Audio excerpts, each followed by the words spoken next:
गांव का ढाबा।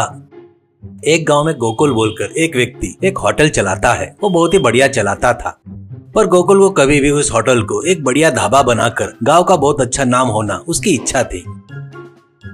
इससे कर्जा करके होटल को ढाबे में बदलता है। इससे लोग वहां पर बहुत ज्यादा आते थे। उसके दोस्त सुब्बू और मधु दोनों भी उसकी ढाबे में मदद करते थे। ऐसे ही रहते हुए एक दिन सुब्बू मधु को बुलाकर, गोकुल, अरे यार, मुझे उस दिन मेरे दादाजी ने लिखा हुआ पत्र मिला। उसमें उन्होंने सुरंग वाले रास्ते के बारे में लिखा है। वैसे ही उन्होंने छुपाए हुए सोने के सिक्के के बारे में भी उसमें लिखा था, करके बताता है। तो मधु, यार तू क्या बता रहा है, मेरे कुछ भी समझ में नहीं आ रहा है रे, थोड़ा हमारे दिमाग में समझ में आए ऐसा बता रहे। गोकुल, अरे यार, पहले हमारा दादा परदादा के जमाने में बहुत ज्यादा डाकू आते थे, इसलिए उन्होंने अपना धन छुपा कर रखने के लिए घर के पीछे सुरंग खोद कर उसमें धन छुपाए करके लिखा है। और घर के पीछे कितना भी ढूंढो तो कुछ नहीं मिला यार। मधु, वो झूठ है या सही किसको पता है यार, अपना समय बर्बाद करने के अलावा, कहकर चला गया। ऐसे ही रहते हुए एक दिन अपने ढाबे के काम होने के बाद अपने खेत को देखने के लिए गोकुल जाकर वहाँ पौधों के लिए पारे बांधने के लिए खोद रहा था। तो वहाँ उसको खोदते वक्त कुछ तो भी लोहे के वजन की आवाज आती है। वो वहाँ पर शक की नजर से देखता है तो वहाँ पर लोहे की एक प्लेट दिखाई देती है। बड़े ताकत लगाकर वो प्लेट हटाने पर वहाँ पर एक रास्ता दिखाई देता है।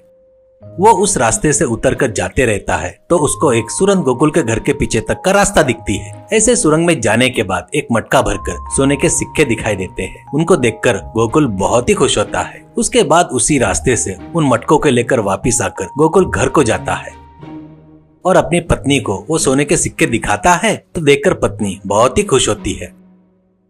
ऐसे ही रहते हुए एक दिन सोने के सिक्के ले जाकर अपने ढाबे में काम कर रहे मधु लोगों को भी दिखाता है। वो देखकर वो दोनों भी बहुत खुश होते हैं। उसके बाद उनसे गोकुल, यार अब अपने ढाबे को लोग कहाँ कहाँ से ढूंढते आना, ऐसे लेवल का बनाएंगे। उसके लिए अपन शहर से अच्छे वैरायटी के सब्जी भाजी सामान हर तरह का लाकर यहाँ रखेंगे। इसके लिए रेगुलर अपने को शहर जाना पड़ेगा, ऐसा कहता है। वो बातें सुनकर मधु, यार तुम इतना क्यों तकलीफ कर रहे हो, हम दोनों है ना, हम दोनों जाकर बढ़िया क्वालिटी का सामान कहाँ से सब ढूंढ कर लाते हैं, तुम यहीं पर रखकर बढ़िया ढाबा देख लो, ऐसा कहता है। गोकुल, अरे तुम लोग जाकर पूरा सामान क्यों लाएंगे, तो तुमको क्या फायदा है रे, ऐसा कहता है। मधु, यार उन लोगों ने जितने में बेचा उनमें से थोड़ा हम हमारा फायदा निकाल कर तुमको थोड़ा सस्ते में देंगे। वैसे भी गांव में कब से किराना दुकान लगाने की सोच रहे हैं, ऐसे कहता है। तो गोकुल, अरे बढ़िया विचार आया रे, यानी अब तुम लोग भी सेटल होने के बारे में सोच रहे हो मतलब, ऐसा कहता है। तो मधुर, यार पहले लागत लगाने के लिए थोड़ा पैसा वैसा दिया तो शहर जाकर आएंगे, ऐसा कहता है। इससे उन दोनों को घर में ले जाकर गोकुल थोड़े थोड़े सोने के सिक्के निकालकर पोटली में बांध कर देता है।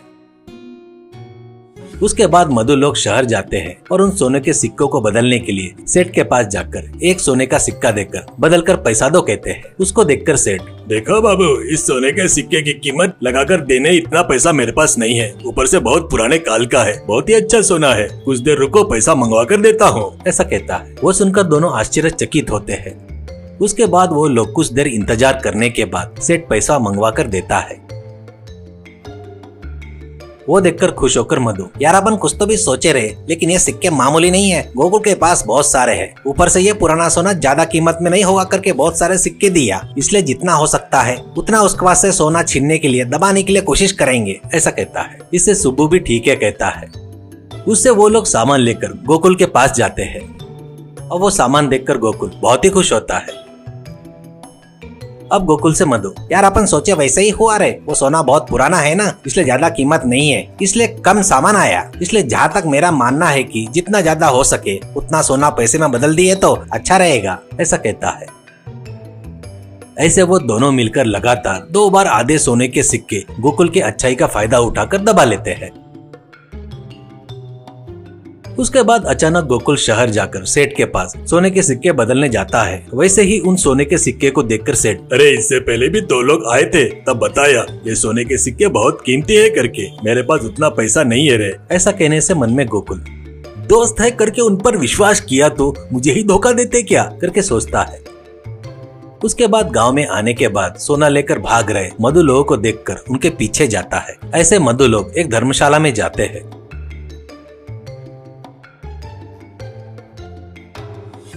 उसके बाद चोरी छिपे उन लोग छुपाई से सोने को लेकर चुपचाप निकल जाता है।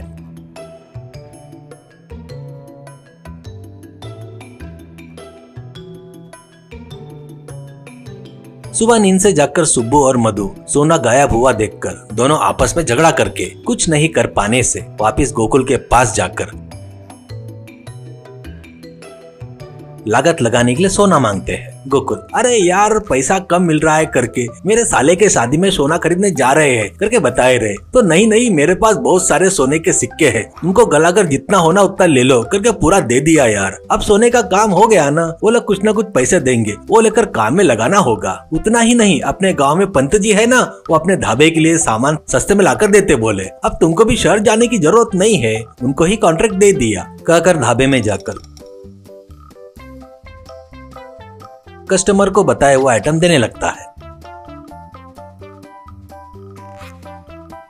वो सब देखकर सुब्बू से मधु, दलिद्री बोले तो यही लगता है रे, अब तो पूरी तरह जहाँ से शुरू किए थे वहीं पर आ गए। कहकर ढाबे में जाकर दोनों काम करना शुरू करते हैं।